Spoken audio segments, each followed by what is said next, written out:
Se eu perguntar aos irmãos, queridos, qual é o versículo mais conhecido da Bíblia, o que você me diria? João 3,16.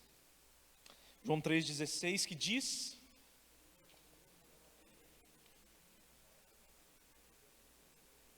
Tudo está atropelado, hein? Vamos citar juntos o texto de João 3,16. Porque Deus amou o mundo de tal maneira...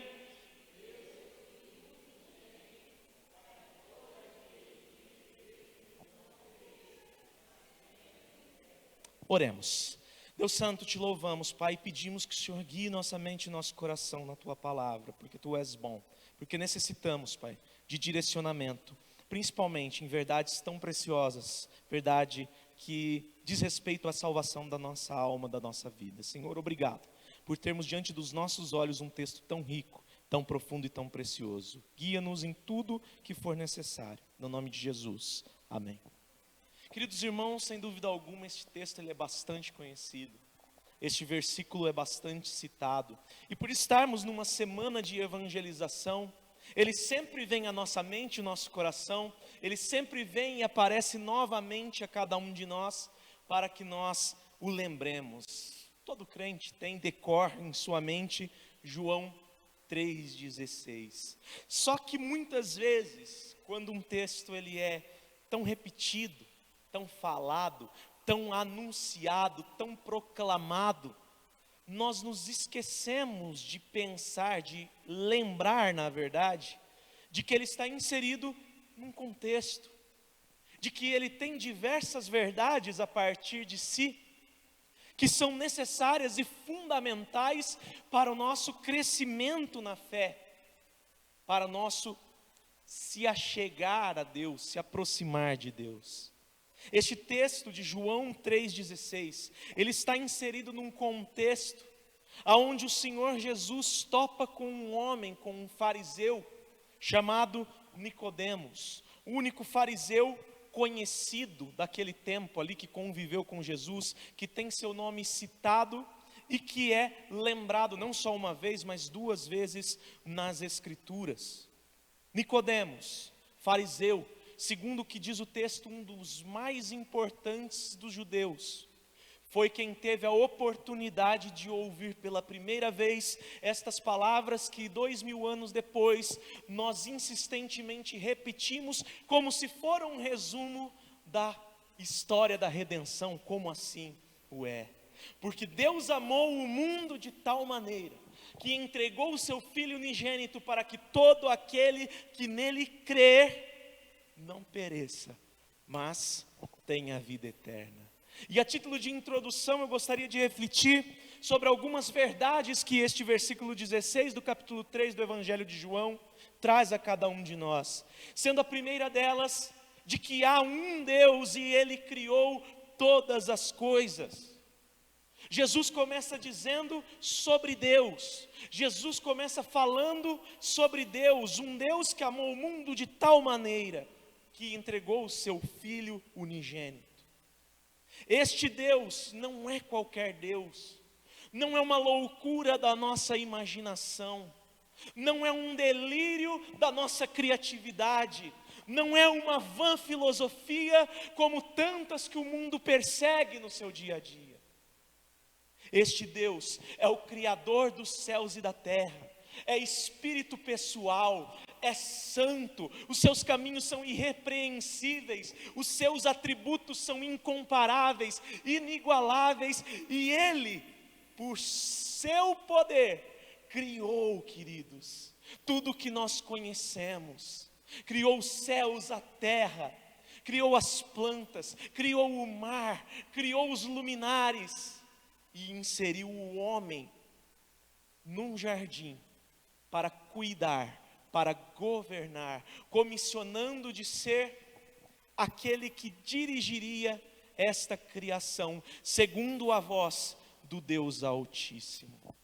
Deus, o Senhor de todas as coisas, aquele que vive e que reina para todo sempre.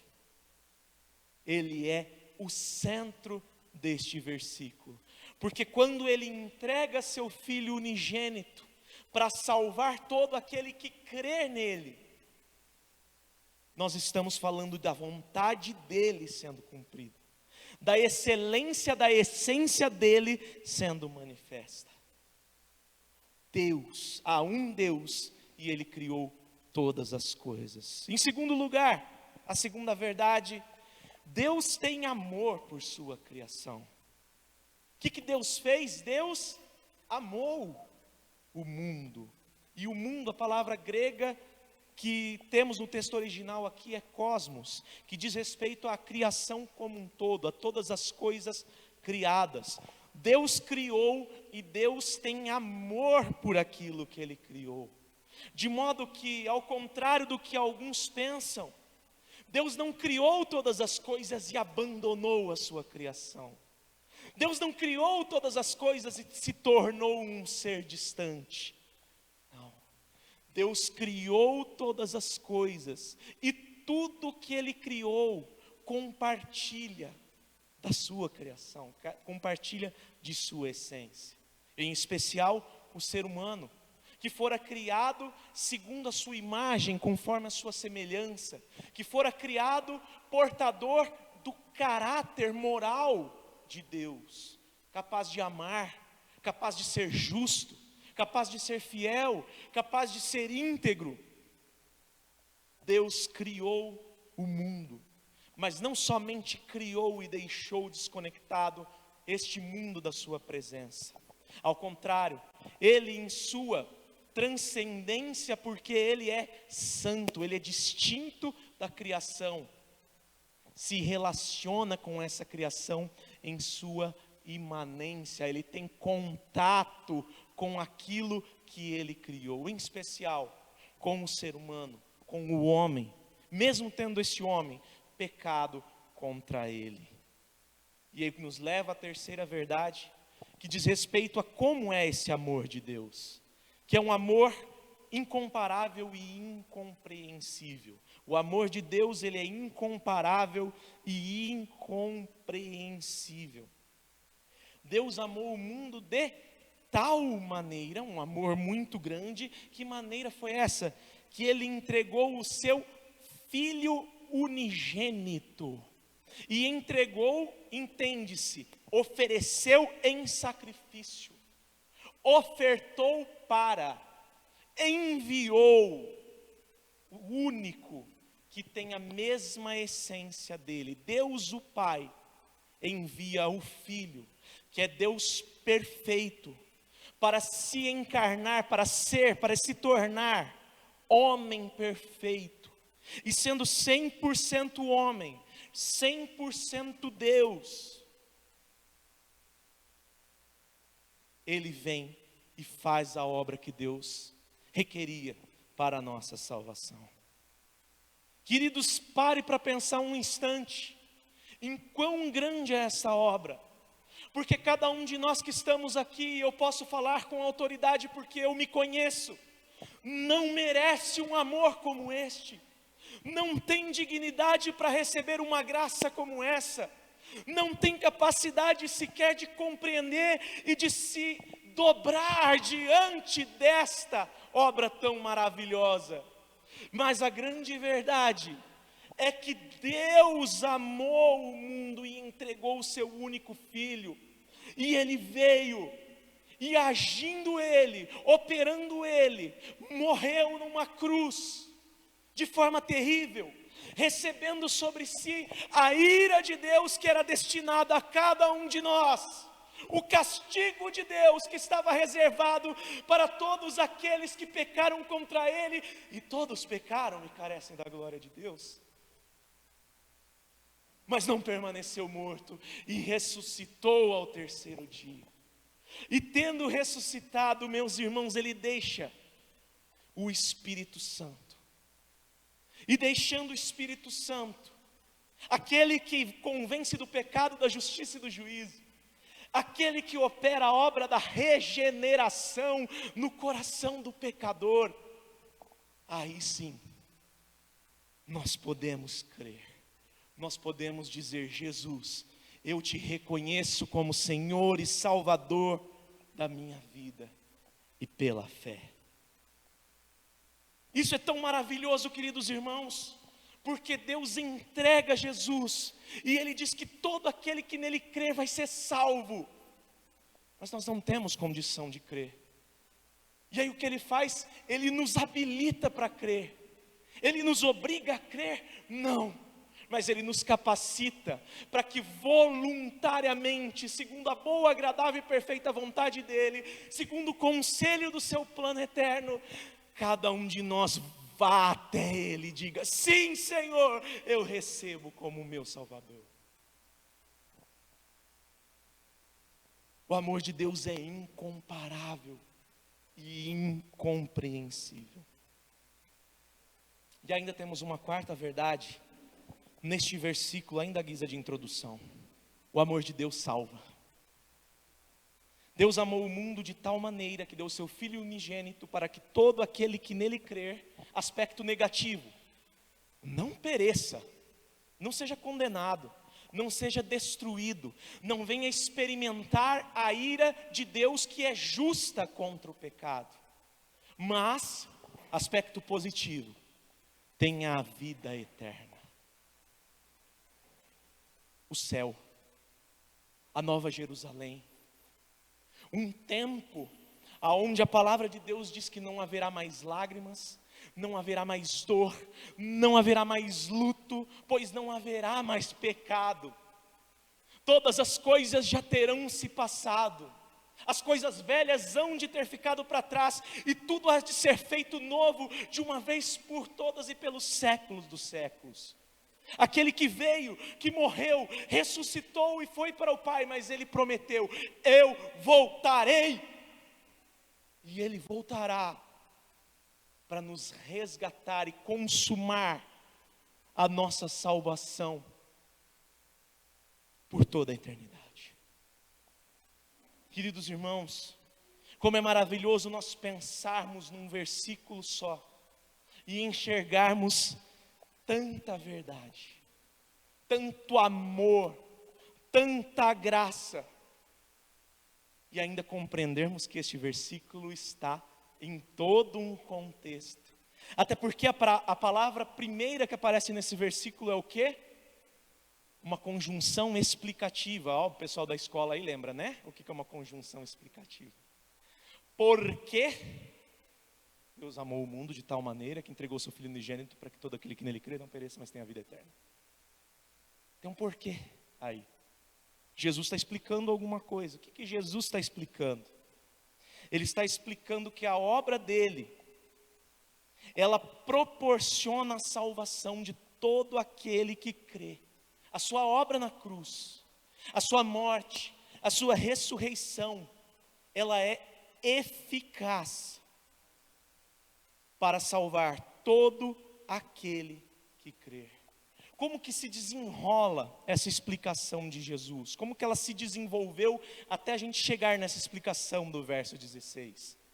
Através de uma pregação, de um diálogo, de um ensino, de um momento de contato. Se nós olharmos para o versículo 1 aqui do capítulo 3 de João, nós vamos ver o início de uma narrativa que diz que havia entre os fariseus um homem chamado Nicodemos. Como eu já disse, fariseus, a classe mais distinta dos judeus, os mais estudiosos, os maiores conhecedores da lei de Moisés, aqueles que eram naquele tempo de Cristo autoridade no sentido religioso, no âmbito religioso.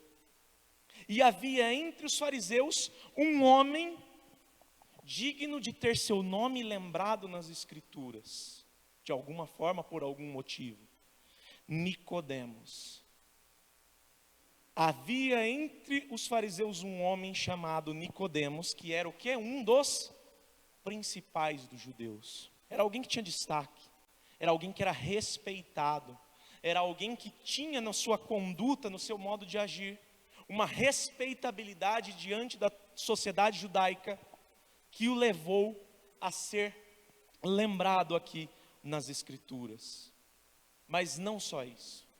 Este homem, vendo todas as coisas que Jesus fazia, vendo cada um dos milagres, e aqui temos que ter em mente que estamos no começo do ministério de Jesus, no aspecto terreno, aqui encarnado entre nós, vendo todas as coisas e ouvindo o que Jesus estava falando, ele faz o que está escrito no verso 2. Este de noite foi até Jesus e lhe disse: Rabi, que quer dizer mestre, sabemos que o Senhor é mestre vindo da parte de Deus.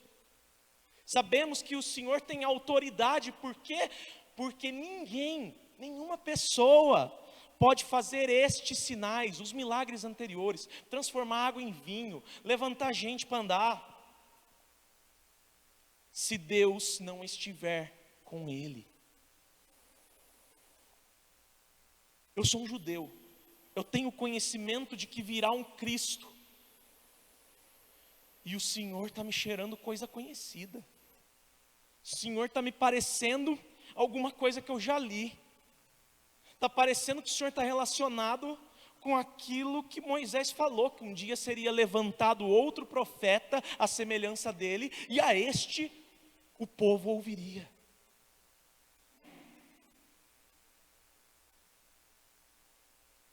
Rabi, sabemos, conhecemos, entendemos que o Senhor é mestre vindo da parte de Deus.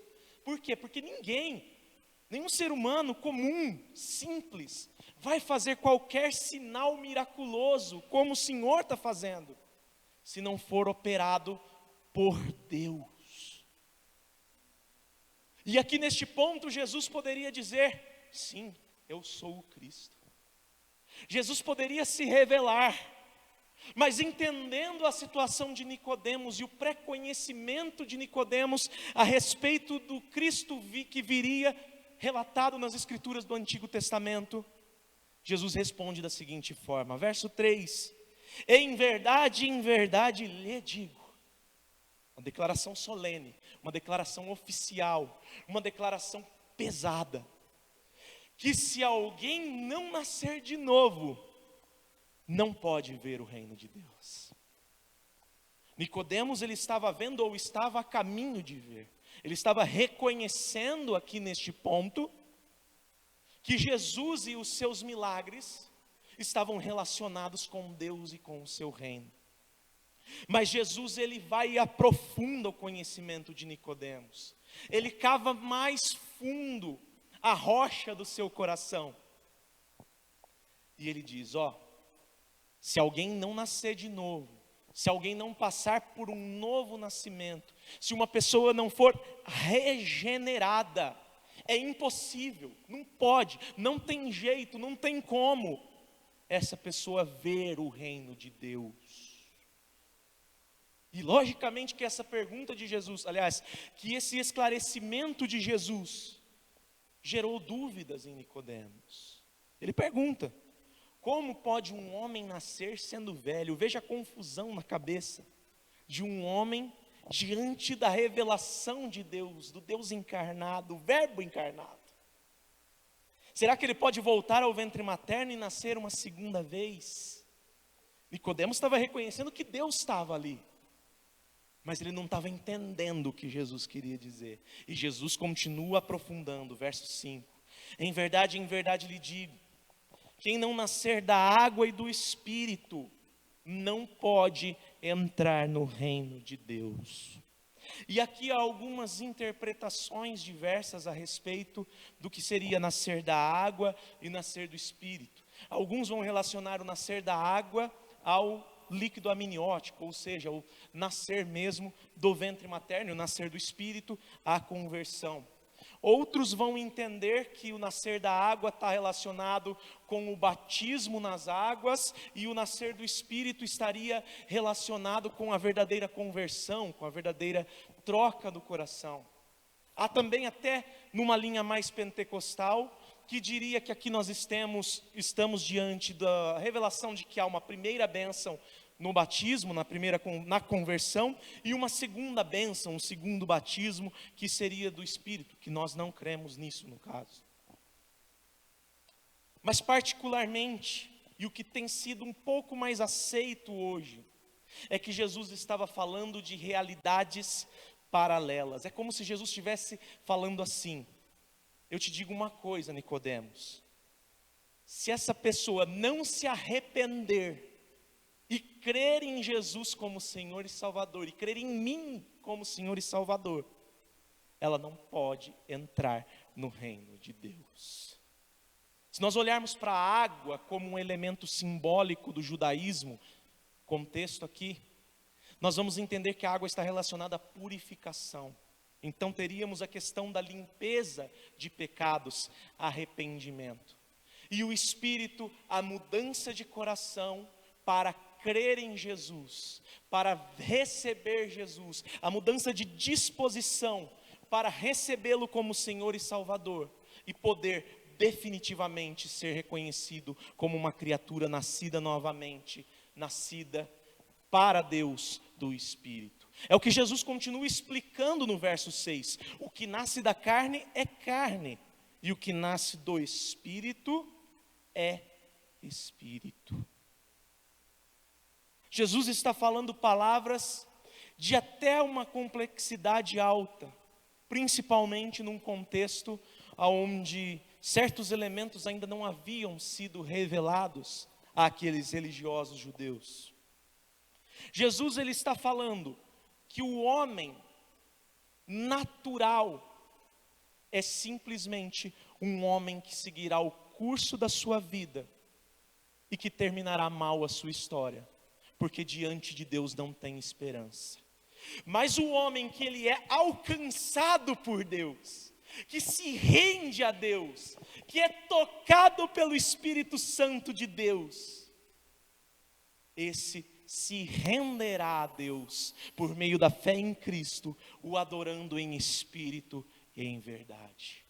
O que nasce da carne é carne, o que nasce do espírito é espírito. Tais palavras, elas podem causar tanto conflito na mente de uma pessoa leiga, que o Senhor Jesus continua explicando.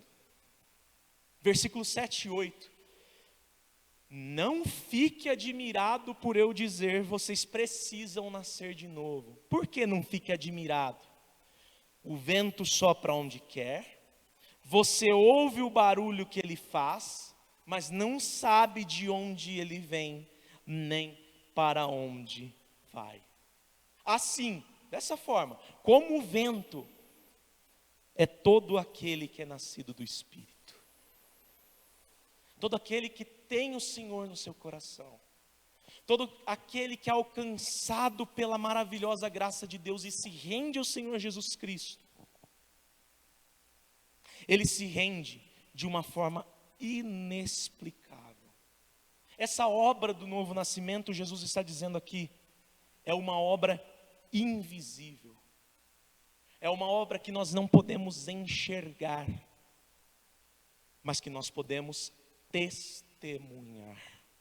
Nós podemos perceber. Nós não vemos o vento, mas nós vemos as folhas que balançam. Nós não vemos um homem com o novo coração dado por Deus, um coração de carne e não um coração de pedra. Nós não sabemos, olhando para o homem, se ele tem um coração de pedra ou de carne. Mas nós sabemos pelos seus frutos, pelas suas obras, pelo seu jeito de falar, pelo seu jeito de agir, pela sua postura frente à sociedade, se ele é sal da terra e luz do mundo. Nicodemos continua confuso. Olha o verso 9. Então Nicodemos perguntou, como pode ser isso? Jesus respondeu, verso 10. Você é mestre em Israel e não compreende essas coisas. Verso 11. Em verdade lhe digo, nós falamos do que sabemos e damos testemunho do que vemos, mas vocês não aceitam o nosso testemunho. O povo de Deus, os israelitas, eles estavam vendo o Cristo, o Messias esperado, aquele que há tantos anos era aguardado, aquele cuja expectativa era alta, e ele estava operando milagres diante deles, ele estava curando pessoas, ele estava levantando mortos, mas o povo estava endurecido e não aceitava esse testemunho. não conseguia perceber a grandeza daquilo que aquele homem, aparentemente comum, estava fazendo. Nicodemos, ele está entendendo de alguma forma as coisas, mas ele está envolvido pelo ambiente de dureza no coração, no qual aquela nação estava inserida.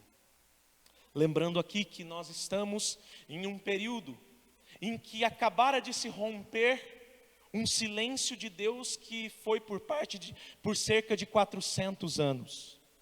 João Batista, uma nova voz profética, a primeira após os tempos de Malaquias, tinha acabado de dar o seu testemunho a respeito do Cristo. E Jesus, seguindo o seu ministério preparado por João Batista, ele confronta Nicodemos e fala aquilo que está no verso 12. Se vocês não creem quando falo sobre coisas terrenas, como crerão se eu lhes falar sobre as celestiais? Jesus não estava falando nada demais aqui, ele estava falando de arrependimento e fé. Ele estava falando de conversão. Ele estava dizendo para Nicodemos: é preciso que o seu povo se arrependa e creia que Deus me enviou, que eu vim para cumprir a vontade de Deus, que eu vim para salvar. É necessário que vocês abram o seu coração. Mas vocês não abrem, vocês estão endurecidos.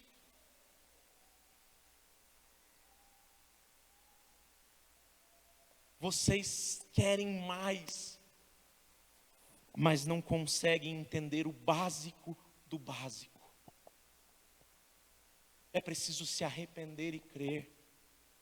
Não é um conjunto de regras, por mais que esse conjunto seja santo e perfeito, que vai fazer com que você se aproxime de Deus.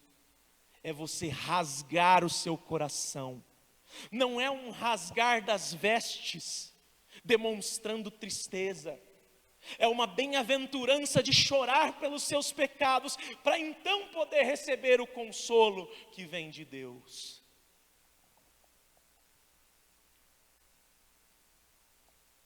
Se vocês não creem comigo falando de coisas terrenas, como crerão se eu falar das celestiais? E aí ele vem e traz o ensino que ele gostaria a Nicodemos de uma vez por todas, do verso 13 ao 15. Ora, ninguém subiu ao céu, a não ser aquele que de lá desceu, o Filho do Homem. E aqui ele se apresenta com um título veterotestamentário, com um título do Antigo Testamento, para provar que ele é o Messias esperado. E continua: e assim como Moisés levantou a serpente no deserto, assim também é necessário que o Filho do Homem, o Messias, o Cristo esperado, o servo sofredor, seja levantado, para que todo o que nele crê tenha vida eterna. Jesus usa de um testemunho do Antigo Testamento, de um testemunho do livro de Números, capítulo 21, se eu não estou enganado. E neste testemunho, Jesus aponta para um momento, para um tempo, onde os israelitas pecaram contra Deus, eles blasfemaram contra Deus, ofenderam a pessoa de Moisés, ungido de Deus. E aí no acampamento dos israelitas, o Senhor Deus soltou serpentes, cobras, para que picassem aquele povo e eles morressem no deserto por causa do seu pecado. Mas Moisés, como um mediador da antiga aliança, ele vai até Deus e fala: não, Senhor, cessa isso, cessa a tua ira, o teu povo está perecendo, Senhor. E o Senhor Deus fala: então levanta uma serpente de bronze, e todo aquele que olhar para essa serpente de bronze e for mordido pela cobra, mas olhar para a serpente de bronze, será salvo, será curado. Preste atenção, querido. Deus, ele pune o pecado, mas ele providencia a salvação. Aqui nós estamos falando de uma salvação parcial, de uma salvação de efeito terreno. Nosso pecado é um atentado contra Deus. A ira de Deus são as serpentes. Cristo é a serpente de bronze para quem nós olhamos e somos curados do nosso problema, da nossa doença, do veneno da serpente, da ira de Deus. Não vem sobre nós a ira de Deus, porque o Cristo, o Filho do Deus vivo, o Senhor Jesus, foi entregue para ser pendurado num madeiro. Como é lindo nós olharmos para este texto e nós entendermos que nós somos responsáveis diante de Deus pelo nosso pecado, e nós merecemos o inferno por causa do nosso pecado, mas Deus nos providencia a salvação, e nos providencia a salvação não indiferentemente, mas nos amando, mesmo que nós tenhamos pecado contra Ele. Aí é o conteúdo do verso 16. Porque Deus amou o mundo de tal maneira que deu o seu Filho unigênito, para que todo que nele crê não pereça, mas tenha vida eterna. Qual que é a conclusão dessa explicação de Jesus? A sequência do texto. No verso 17, Jesus vai continuar dizendo assim: porque Deus enviou o seu Filho ao mundo, não para que condenasse o mundo, e aqui Jesus falando da primeira vinda, mas para que o mundo fosse salvo por Ele. E aí ele diz como que se dá essa salvação. Verso 18: quem nele crê, não é condenado. Merecia, era digno de, era justo, mas quem nele crê, não é condenado. Por quê? Porque ele foi levantado num madeiro e recebeu sobre si a ira de Deus. Mas tem continuidade. Mas o que não crê, diz o texto, não, ele vai ser condenado? É isso mesmo. Aquele que não crê já está condenado. Por que já está condenado? Porque não crê no nome, ou seja, na pessoa do unigênito Filho de Deus. Esta é uma realidade dura, a realidade do inferno, mas ele é real e nós precisamos pregar sobre isso. Nós precisamos refletir sobre isso. Nós precisamos julgar a nós mesmos sobre as nossas vidas, sobre os nossos corações, sobre qual tipo de servo nós temos sido. E nós precisamos entender que o que crê não é condenado, mas o que não crê, ele já está condenado, porque está rejeitando o Filho de Deus. E se rejeita o Filho de Deus, rejeita o próprio Pai também. Não há como abraçar o Pai e sem abraçar o Filho. Não há como querer ao Pai sem querer o Filho. Porque quando nós estamos falando da pessoa de Deus, nós estamos falando de uma perfeita unidade, onde Pai, Filho e Espírito Santo eternamente existem e existem em amor, do Pai pelo Filho, do Filho pelo Espírito, do Espírito pelo Pai, e assim sucessivamente. Quem rejeita o Filho, que veio para salvar, que veio para redimir, não pode ser salvo, já está condenado. E talvez pudesse surgir na mente de Nicodemos uma dúvida: mas o que é essa condenação que o Senhor está falando?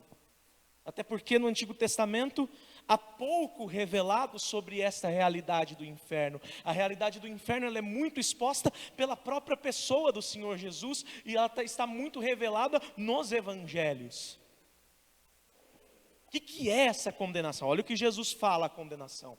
19, a condenação é esta: a luz veio ao mundo. Jesus, a luz veio ao mundo. E os homens o que fizeram? Eles amaram mais as trevas do que a luz, porque as suas obras eram más. Verso 20: pois todo aquele que pratica o mal detesta a luz e não se aproxima da luz, para que as suas obras não sejam reprovadas. O homem não se aproxima de Cristo, não se aproxima de Deus, não quer as coisas de Deus, porque sabe que no momento em que se aproximar do brilho da glória do Senhor, ele vai ter a sua maldade exposta, escancarada, ele vai ser desnudado diante de Deus. Nós podemos usar como ilustração, inclusive, o pecado original. Adão e Eva tomaram, comeram do fruto. Qual foi a primeira reação que aconteceu? Eles perceberam que estavam nus. E eles sentiram vergonha. E aí eles correm e vão tentar remendar, tapar o buraco. Eles costuram roupas de folhas. E quando Deus vem e diz: Adão, cadê você? O que Adão faz? Ele vai se esconder atrás das árvores. Porque ele sabia que o que ele tinha feito atrairia desgraça não só para ele, mas para toda a raça dele. E ele vem e se esconde de Deus. E Deus trata Adão e Eva. Deus mostra as consequências daquela atitude impensada. Mas no final de tudo, Deus trata com algumas ações de misericórdia. E eu quero destacar duas delas. Primeiro, Deus não deixa eles com aquelas roupinhas de folha. Deus costura roupas de peles de animais. E ali até então, não tinha entrado a morte na terra. Até então, não tinha havido nada, nenhuma morte de nada. Mas se a roupa de pele, alguma coisa aconteceu. Deus sacrifica animais, costura roupas no homem e fala: você não pode cobrir a nudez do seu pecado, mas eu posso. Só que para eu cobrir a nudez do seu pecado, tem que haver morte. Essa morte aponta para a morte de Cristo.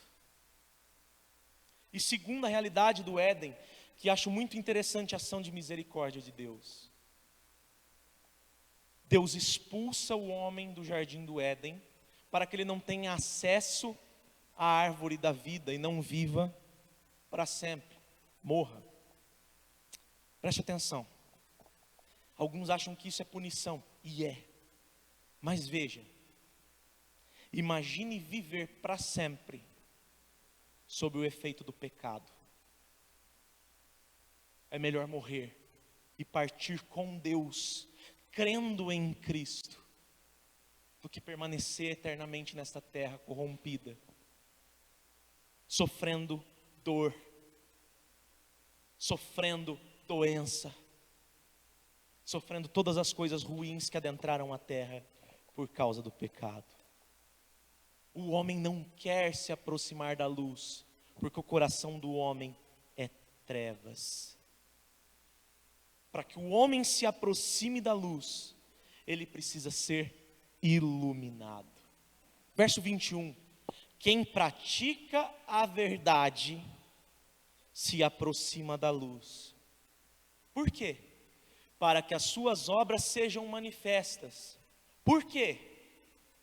Porque são feitas no coração do homem, no seu desejo ou desígnio santo e perfeito?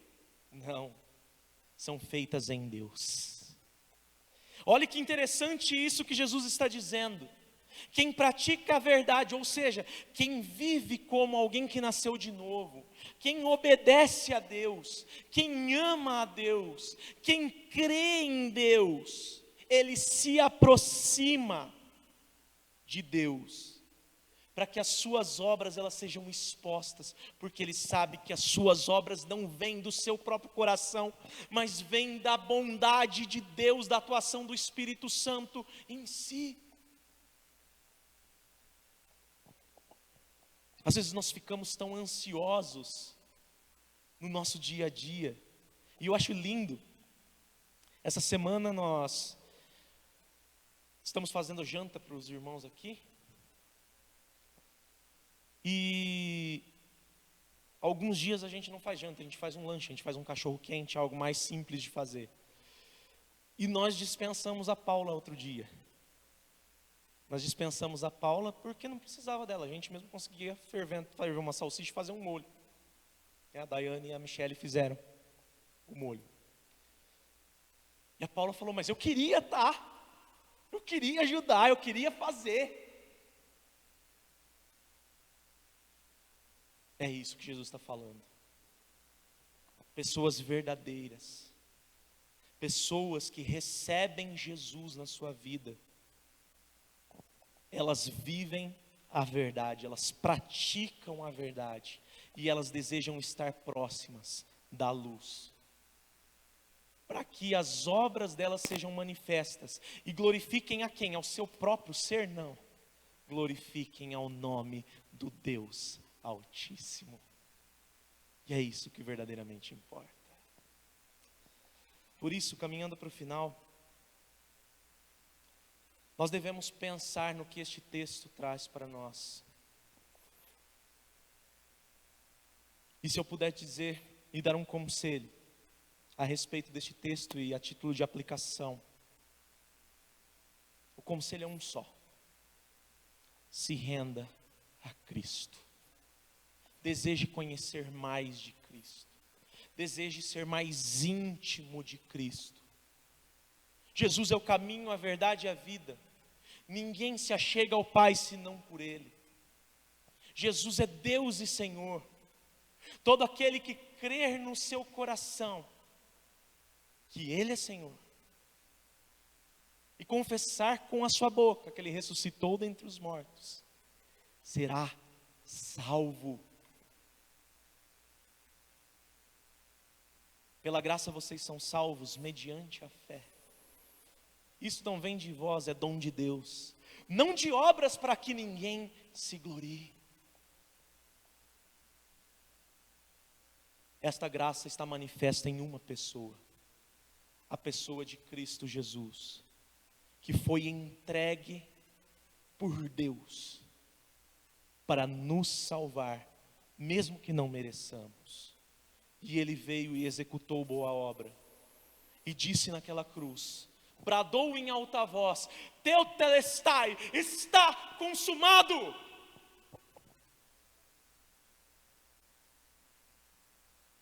Nós só precisamos confiar nessa verdade.